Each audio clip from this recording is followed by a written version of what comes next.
Hey everybody, Clint Swindoll here. A couple of weeks ago I got on a plane and headed out for a series of speeches across the country.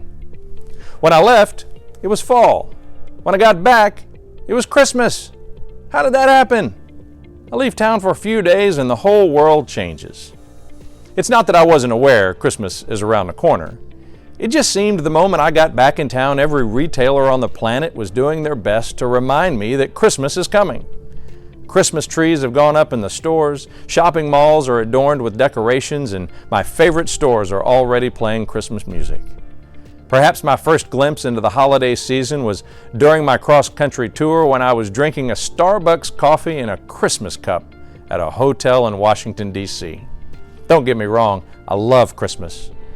Beyond being a rather large fan of what Christmas is all about, I love the spirit of the holiday season. My wife and I love decorating. In fact, one of our favorite days of the year is the day after Thanksgiving.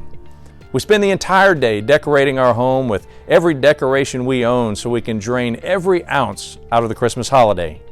The reason we wait until Friday is because we don't want to lose the meaning of Thanksgiving. Retailers don't make money at Thanksgiving. They make money at Christmas. In an attempt to maximize profits, they want to start the shopping season as soon as possible. And from a business perspective, I can appreciate that. But from a personal perspective, I think we make it even more difficult for people to appreciate the real meaning of Thanksgiving. Thanksgiving means different things to different people. For most people, it's an opportunity to eat. The table is adorned with dressing, cranberry sauce, mashed potatoes, rolls, and a turkey the size of a 9-year-old child. Get all that food choked down and it's time to drift off to a tryptophan-induced nap watching afternoon football. That just made a few of you start anticipating next Thursday even more. Whatever you consider to be the ideal way to spend Thanksgiving Day, I encourage you to take a moment to think about the real meaning of Thanksgiving. As I stop to give thanks for the many blessings I've enjoyed throughout the year, I can't help but to think back on the many lessons I've learned over the years regarding Thanksgiving. 1. Make giving thanks a way of life. When I was a boy, I would ask my mother why there wasn't a Kids' Day.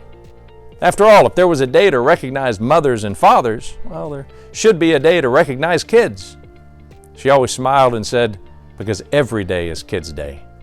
I've always thought it was odd that we designate one day out of 365 to give thanks. While I appreciate the opportunity, I try to live my life by recognizing my blessings and giving thanks each and every day. Don't wait until Thursday.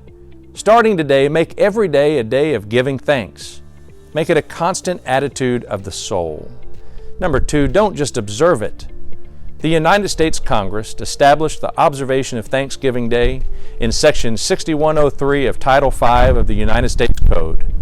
By establishing the day as a legal public holiday, these nice folks made it convenient to eat all that food without having to call in sick. The government made it easy to observe it. But our real challenge is not observing it. Our real challenge is taking action. Don't let the day pass without telling people how much you appreciate them. Send some emails, send some texts, make some calls, look someone in the eye. However you choose, give thanks. And number 3, see the real blessings. Sometimes we get so accustomed to our standard of living that we take things for granted. If we have food in the pantry, clothes in the closet, and a roof over our head, we sometimes assume we're supposed to have these things. Don't ever forget that these are gifts, and that whatever prosperity we have should never be taken for granted. And don't ever allow your expectation of these gifts to dull your sense of gratitude for what you have. I live my life by giving thanks every single day. But as we celebrate Thanksgiving, I am particularly grateful for several things. I'm grateful for family and friends whose love and devotion make this trip worth the ride. I'm grateful for the freedoms we enjoy in this country and for the men and women who fight to defend those freedoms. And I'm grateful for each and every one of you.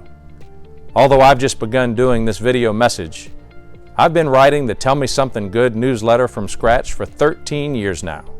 And the feedback I receive each time we send one out provides all the incentive necessary to hammer out another one.